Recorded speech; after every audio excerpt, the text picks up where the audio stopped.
fyret godt op under det her byen, mine damer og herrer. Det her er quizzen med Signe Molde. Aftenvoldens i aften, mine damer og herrer, der har jeg besøg af Anders Lund Madsen og statsminister Lars Løkke Rasmussen.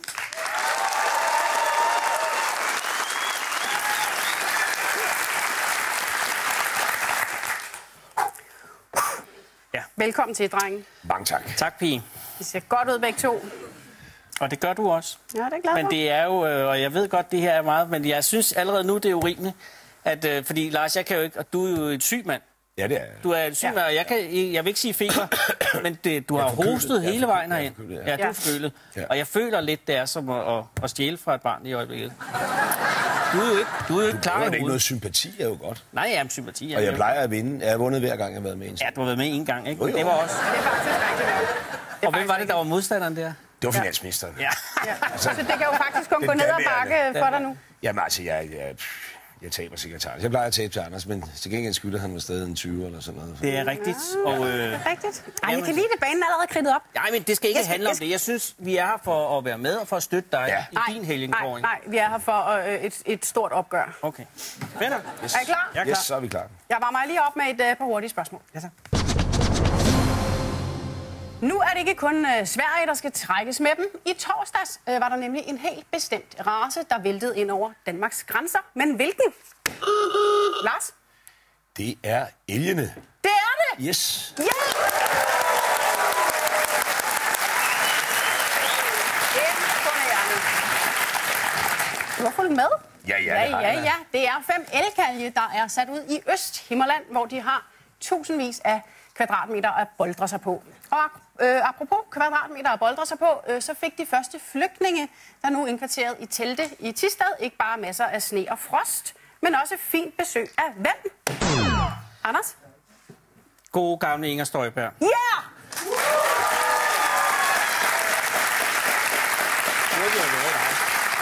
Nemlig udlændinge- og integrationsminister Inger Støjberg. Hun var lige over for at få lidt feedback på de annoncer, hun tidligere har sendt ud. Og Inger har haft en travl tid, fordi hun har jo også skulle svare på en del kritik af den nye asylaftale, der blandt andet betyder, at udlændinge nu kan frihedsberøves i længere tid. Men hvor lang tid går der, før udlændingene kommer for en dommer? Lars? Vil du have det rigtige svar, eller det sjove svar? Ja, hvad er det rigtige svar? Ja, det rigtige svar, der går den tid, der går indtil, at de begærer at komme for en dommer. Altså, ingen ved det rigtigt præcis. Jo, der går den tid, der Men det er går bare fordi, indtil, at nu det, jeg ved godt, at det her det skal være sjovt, som der er bare sådan skabt en myte om, at man aldrig nogensinde kommer for en dommer. Bestemt ikke være Der kommer for en dommer. Der er ikke nogen tidsfrist. Nej, ingen ved det. Jamen, det er... Ja. Til Lars.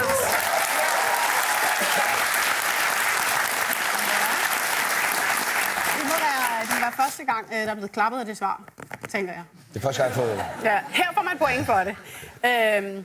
Men man skal tænke på sådan, at også, hvis vi flygter til Syrien, så kan vi jo heller ikke være sikre på, hvornår vi kommer for en dommer. Hvem har udtalt, jeg er træt af at blive fremstillet som en idiot? Hvem har ikke sagt det der? Ja, På en anden og det tidspunkt. er simpelthen bare at skyde løs. Altså for nyligt? Ja, Jeg er træt faktisk af at i blive... den her uge. Jeg er træt af at blive fremstillet som en idiot. Det er sådan, når man går og tænker. Ja, Men siger man det? Og der havde du måske nøglen til svaret. Det er nemlig lige præcis en, der kunne finde på at sige det højt, og ikke bare tænke det, som en del andre.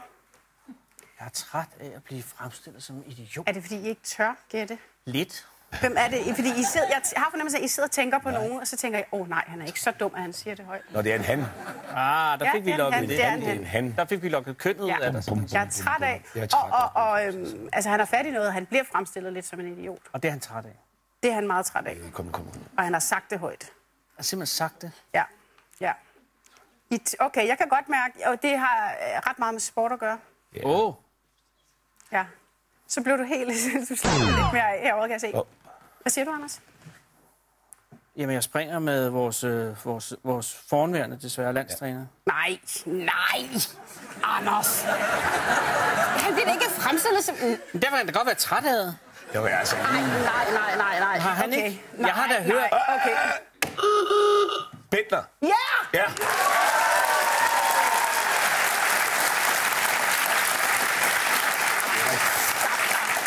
Lund Madsen. Det er Niklas Bentner, men det er svært for medierne. Det vil sige, at Morten Olsen er ikke træt af at blive fremstillet som idiot. Det er han helt sikkert, men han har ikke sagt det højt. Ja, nå. Men det er jo fordi, han ikke har hørt det. Hvad? Ja, han ikke har hørt det på grund af det med apparaterne. Ja, men det er Niklas Bentner. Men jeg vil sige, det er svært for medierne at kalde ham andet, når det er så tydeligt, at han ikke er i stand til at bruge hovedet. I nakken på svenskeren. Ja. Fodboldjoke. Hvilket bringer os, apropos bruge hovedet, smukt videre til Carl Holst, Danmarks mest medietrænede politiker, der i denne uge fortalte pressen, at der var noget, han var meget glad for. Det er noget, Carl Holst er rigtig glad for, at du sidder og smiler stort, Lars. Ja, det er jo fordi... Det synes jeg, du skal have, Lars. Det tager du da. Det tager du da. Det er en af dine folk. Men hvorfor bliver du så... Jeg synes, må jeg sige noget, jeg synes, det er lidt urimeligt, at alle spørgsmål handler om noget, som Lars godt kan, men ikke vil. Prøv at alle kan det her. Okay, er Carl Holst træt af at blive fremstillet som idiot? Det har han ikke sagt. Nå, men det burde han være. Nå, men han var glad for at blive meldt til politiet. Det var han nemlig. Ja.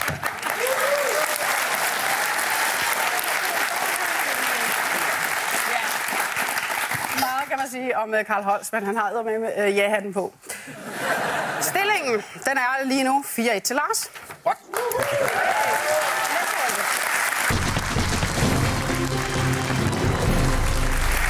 Og her kaster vi os ud i... Rigtige venner kan ej købes for penge. Eller kan de? Runden. Finansloven er nu endelig på plads, og det kan vi takke ham herfor. Claus Hjort, der jo flot fik en aftale på plads sammen med gutterne. Det var rigtig godt gået, og som det altid er med sådan en glad herrefrokost, så kan man ikke få lov at have sådan en i fred, uden der er en midaldrende kvinde, der føler sig overset. Jamen, det er jo en finanslov, hvor Lars Løkke Rasmussen... Ja, det er jo en finanslov, hvor Lars Løkke Rasmussen... Hvad? Hvad kunne I forestille dig? Det er jo en finanslov, hvor du hvad, Lars? Ja. Amen. Jeg kan lige så godt sige det, som det er. Jeg inviterede alle mine rige venner i whiskybæltet til champagnefest. Var det ikke det, jeg gjorde? Nej, var det det? Nu bliver han mærkeligt, Lars. Altså, Har du gjort det? Du har fat i noget, men tror du, hun formulerer det lidt anderledes? Men helt ærligt, du skal have en point for det der.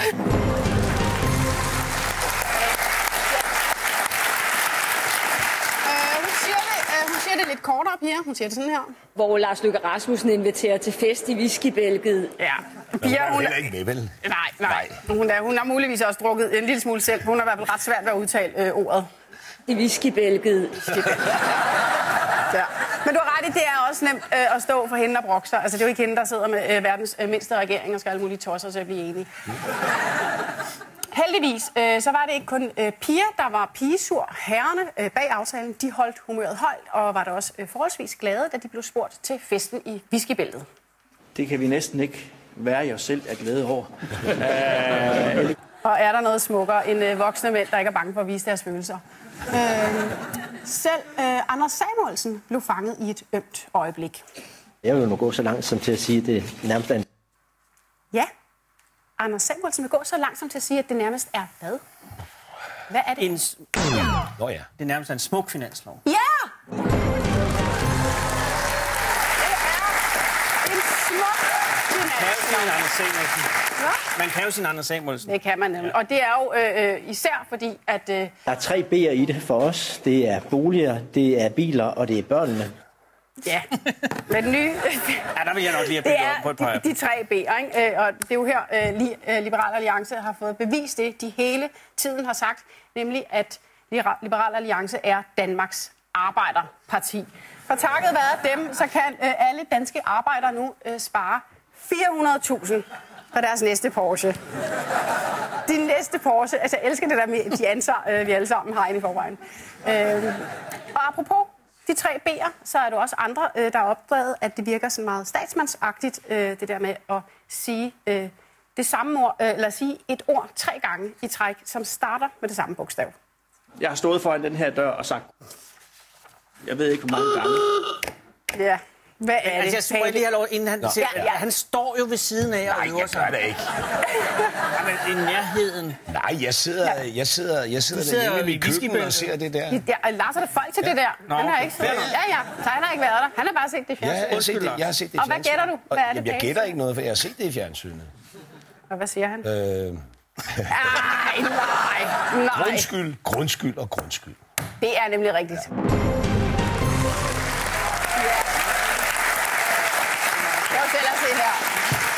Jeg har stået foran den her dør og sagt grundskyld. Jeg ved ikke, hvor mange gange. Ja. I hvert fald 3 jo. I hvert fald 3. Og det lykkedes faktisk, Søren Pape. Grundskylden, den bliver fastfrosset. Sådan.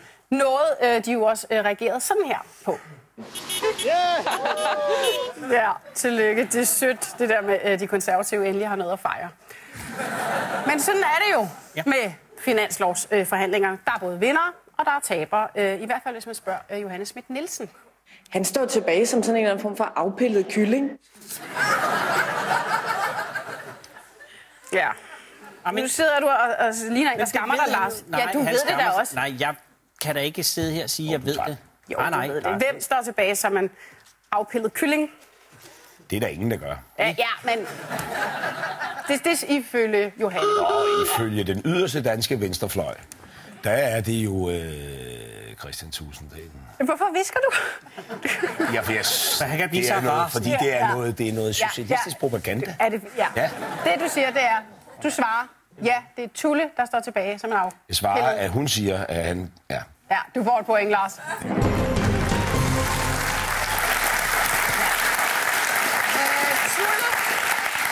Det er rigtigt. Tulle, der jo ellers plejer at kæmpe for de svageste, har nu kastet sig over at skabe bedre forhold til de rige bolig- og bilejere. Et åbenlyst nederlag, skulle man tro. Men Tulle forsøgte selvfølgelig, som alle andre, at fremstå som en sejrherre, for DF har faktisk også fået noget. Vi har fået en... Ja.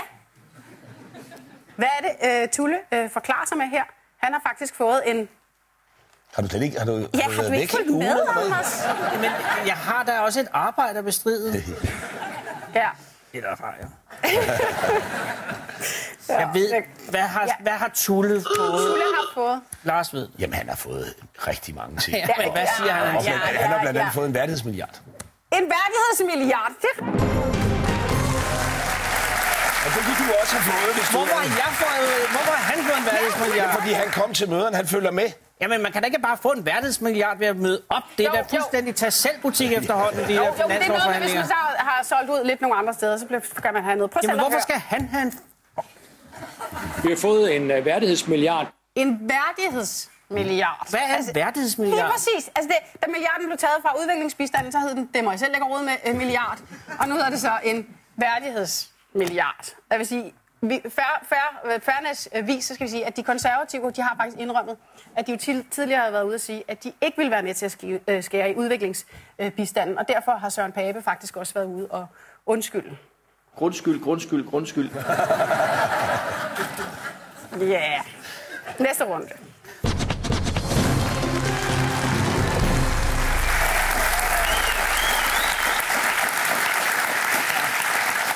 Så er vi nået til, så er der eddermame party i provinsen, runden.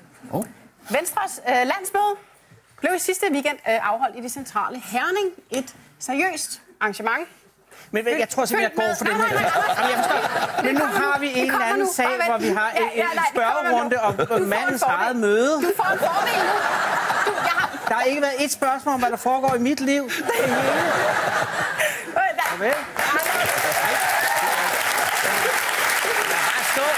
Det klarer I fint. Jamen, det kan I klare fint. Jeg er jo bare fuldstændig statist i det her lovsøgning af statsministerens arbejde. Anders, du får en fordel nu. Hvad skal jeg fordelen være? Fordi nu skal du se her. Nu er vi inde i... bare tro mig. Det vi vil vide, det er, hvad tænkte Lars? Venstres landsmøde. Ja. Det er et seriøst arrangement. Ja. Men der er også jokes til arrangementet. Ja, men... Prøv selv at se her. Ja, jeg er fuldt med. Jeg hørte faktisk også lige en nede ved bordet sige, at det ikke lige så sandsynligt, at hun holder en tale om EU, som hvis Claus Hjort. Ja, og nu må du ikke svare, Lars. Nej, okay, nej. Nej, du må ikke svare. Fordi at nu Men det er jo ikke hans skyld. Det er jo så en konkurrence for den ene. Det er jo bizarrt. Ja, så gider jeg da ikke. Nu går Lars. Så går jeg. Det kan være det samme.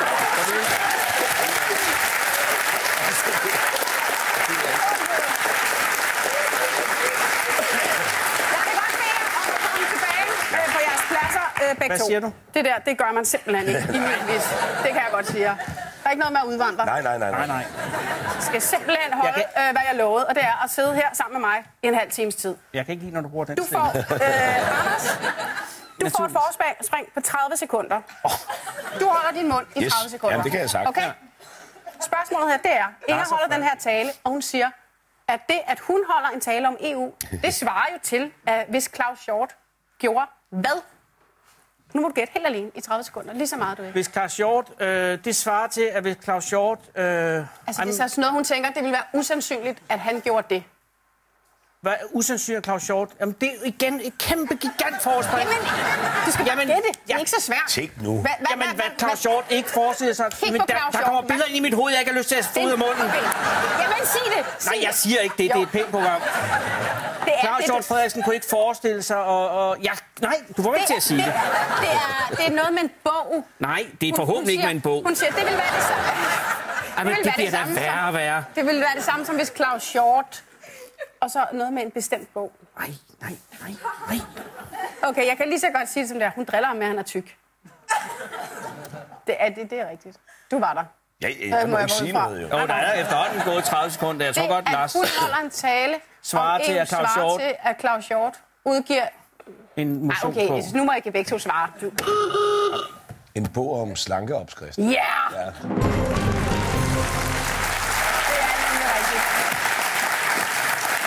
At hun holder en tale om EU, som hvis Claus Hjort udgav en kogebog om slanketips. Ja. Haha, Claus Hjort.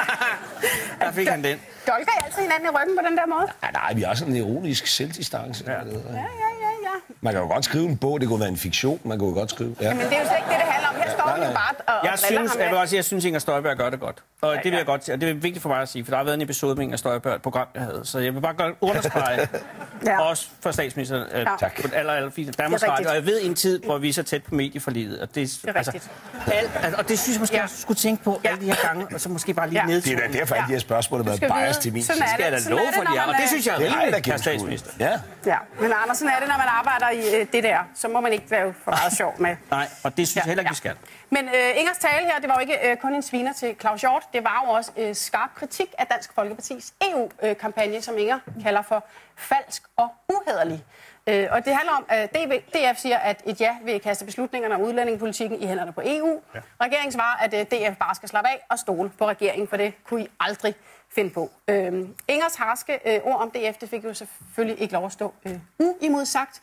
DF's udlændingeordfører Martin Henriksen, han svarede lige så hurtigt og elegant igen og sagde, jeg har større tillid til hvad end til Venstres asylgarantier. Det er et langt ord. Ja, det er et meget langt ord. Det er bare at... Jamen, jeg byder ind, fordi vi skal ikke ud i det her igen. Baseret på ordets længde vil jeg skyde på komodo-varaner. Nej. Jeg kan sige... nej, det er det ikke. Men det er vi derhen af. Det er ikke Morten Messerschmidt, han har større tillid til. Det er heller ikke sigøjnere. Men det er sådan en bestemt faggruppe, som danskerne generelt ikke har så meget tillid til. Som har noget med brugte biler at gøre. Nej, nu er det. Ja. Det er fordi Lars hjælper dig, så du skal bare tage den over. Er det journalister?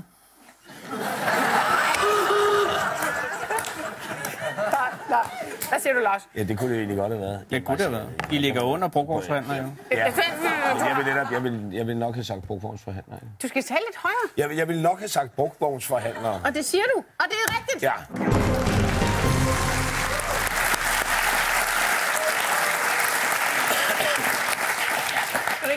Sælger. Brugt vogns, ja. En brugt vognsforhandler. Nu ved jeg selvfølgelig ikke, hvilke oplevelser Martin har haft med brugt vognsforhandler, men jeg tror, det er hans måde at sige på, at han ikke rigtig stoler på jer, Lars. Ja. Ja. Men... Nej, til asylgarantierne. Jeg tror, det er vigtigt, at det er en kritik, der er baseret på det, de siger, jo, ikke det er kun personerne. Det. Ja, det er rigtigt. Partiet, Ja, det er rigtigt. Undskyld. Det er ikke generelt. Det er kun med det der. Men Lars, Ja. ved du hvad? Nej. Jeg har regnet dig ud. Okay. Fordi at det er jo faktisk mere snedigt, det du har gang i, end man måske lige umiddelbart er klar over. Altså det, du er i gang i, det er, du har kørt dine kolleger derud, hvor I begyndte at kalde hinanden for uhederlige og brugtvognsforhandlere og alt sådan noget. Og så sidder vi vælgere tilbage og tænker, måske er det en meget god idé, hvis beslutningerne bliver flyttet væk fra alle de råbehoveder og ned i EU. Og så får du alligevel dit ja. Jeg synes, det er genialt. Næste runde.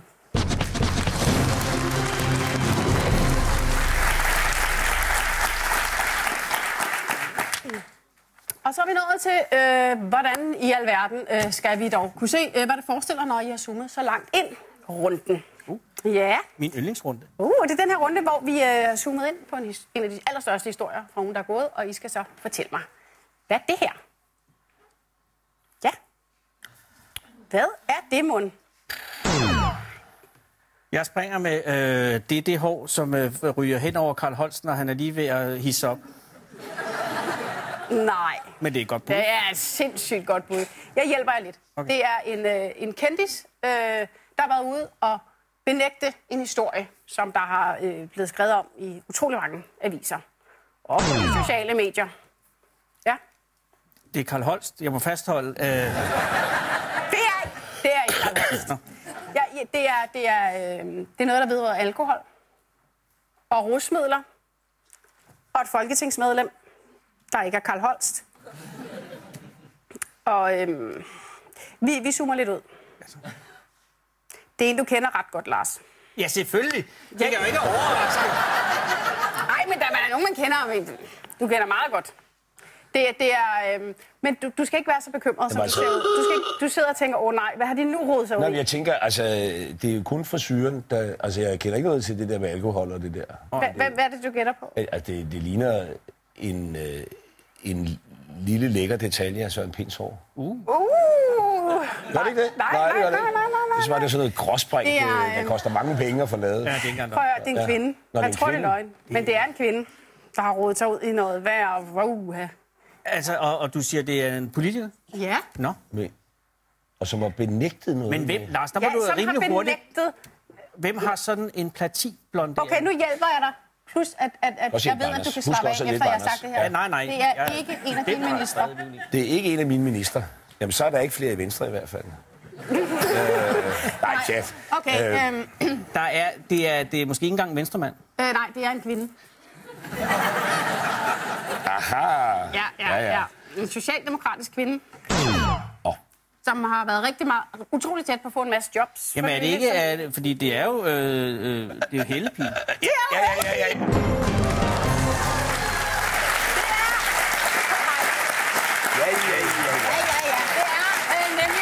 Schmidt, der er blevet fotograferet sammen med drengene fra Suspekt, hvor hun havde en cigaret i hånden. Ikke? Ja. Men det er jo ikke en cigaret, som hun røg på, har vi fået at vide. Det var en cigaret. Du kan få point. Fordi hun har nemlig selv været ude og kommentere på sagen selvfølgelig, eller benægte med følgende forklaring. Jeg ryger ikke overhovedet. Det var fordi, jeg var kommet til at rode mig ud i rygeområdet, og så... Rode mig ud i rygeområdet? Ja. Det kan ske for de bedste. Det er slet ikke det. Altså helt ærligt, det er en cigaret. Ja. Jo. Men hun har været ude og benægte. Og jeg kan ikke se forskel på sådan en Thorning. Nej, det og hvordan forklarer hun sig ud af den her kattepige? Jamen det er, der sker det. Det var fordi, jeg kom ud i rygeområdet. Hun råder sig ud i rygeområdet, og så er der nogen, der stikker en smøg i hånden på hende, og nogle andre tager et billede. Store træk. Ja, men kan du lige holde den her, mens jeg tager et billede? Præcis. Nej. Og den er det er tæt på. Ja, I får lige 3 svarmuligheder. Ikke? Okay. Svar er, forklarer hun, jeg var kommet derud, og så ville jeg bare lige prøve at holde en cigaret for sjov. Eller, og så måtte jeg ikke stå der, hvis jeg ikke havde en cigaret i hånden. Eller, og så havde Suspekt taget sådan nogle sjove legetøjscigaretter med. Nummer 2. Det er fuldstændig korrekt. Hun forklarer sig med, at det Suspekt... Drengene havde sagt til hende, du kan ikke stå her, hvis du ikke har en cigaret. Okay, det er jo ikke noget lovforbud som sådan. Altså, Nej. Men der kan man også godt mærke... lovforbud? Nej, det er der ikke. Nå. Men der kan man mærke forskellen på vores gamle og vores nye statsminister. Den gamle benægter sit rygebehov, og den nye bygger sin helt egen kabine, designet til formålet. Det er vand under broen. Den er der ikke længere. Nå, hvorfor ikke? Ja, hvorfor tror du, jeg er så forkølet? Det er fordi, jeg er nødt til at gå ud og ryge hver gang. Okay, venner. Pointstillingen, den er 10-4 til statsminister.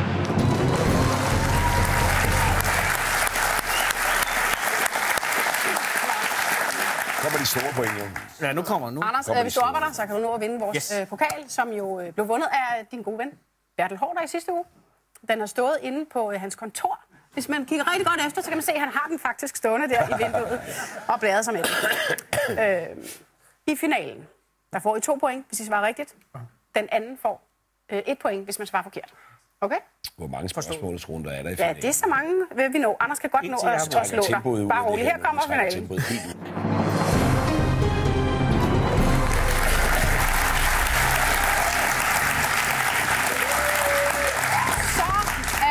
Verden gået lige et skridt længere for at sikre vores skoler og vores uvurderlige små unger.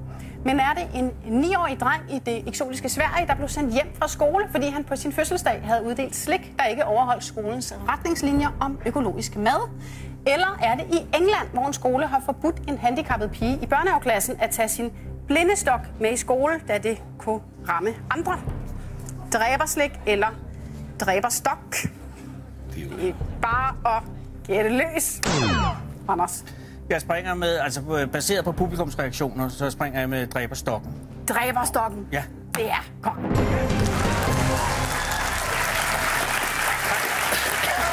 er god nok. Det er den stakkels pige Bristol, der ikke må have sin blindestok med i skole, fordi den kunne være til fare for andre. Og ja, det kan da være farligt for andre elever, når der render en blind pige rundt med en stok. Havde der dog bare været en måde, hvorpå de kunne undgå at falde over stokken. De kunne for eksempel bruge deres øjne. Hvis du ligesom alle os andre er irriteret over, at der stadig findes mennesker, og at robotterne ikke har overtaget det hele, så er der gode nyheder på vej. Men er det Facebook, der vil indføre en ny funktion, der hvis du og din kæreste slår op, fjerner minderne om din kæreste fra din konto?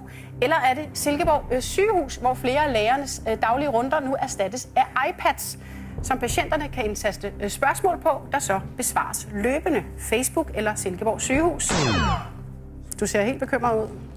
Kan du mærke? Kan du mærke? Hvad siger du, Anders? Hvad siger du, Anders? Jeg skyder på Silkeborg, fordi det er mest vanvittigt, og derfor sikkert rigtigt. Det er heldigvis forkert. Det er Facebook, der vil hjælpe dig med kærestesorgen ved automatisk at fjerne alle beskeder og billeder af dit ekskæreste. Jeg synes, det lyder som en rigtig fin idé, så længe Facebook ikke fjerner alt det der med kærlighedsforhold, man kan gøre derinde. Jeg elsker, at man inde på jeres Facebook-side, på Venstres Facebook-side, kan læse, Venstre er i et forhold med DF, men det er kompliceret. Ja. Det var til alle dem, der på Facebook. Den lille joke. Ja. Du kan ikke men hvis du bliver Facebook, vil du have forstået. Du er ikke på Facebook? Nej, så derfor er jeg ud. Okay. Igen. Hvad sørger for spørgsmål? Du snakker udenom, Anders. På Silkeborg sygehus. Vi skal have en vinder. Ikke længe nok til synligheden. Er klar? Jeg ved godt. Vinderen, mine damer og herrer, det er Lars Løkke Rasmussen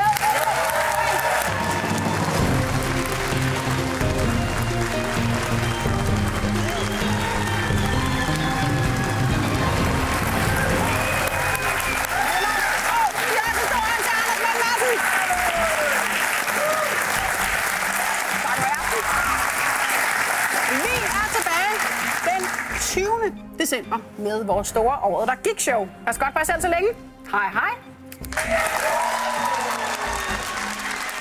Jeg har stået foran den her dør og sagt undskyld. Det var ikke sådan, det skulle gå. Grundskyld. Jeg var den forkerte at stole på. Grundskyld.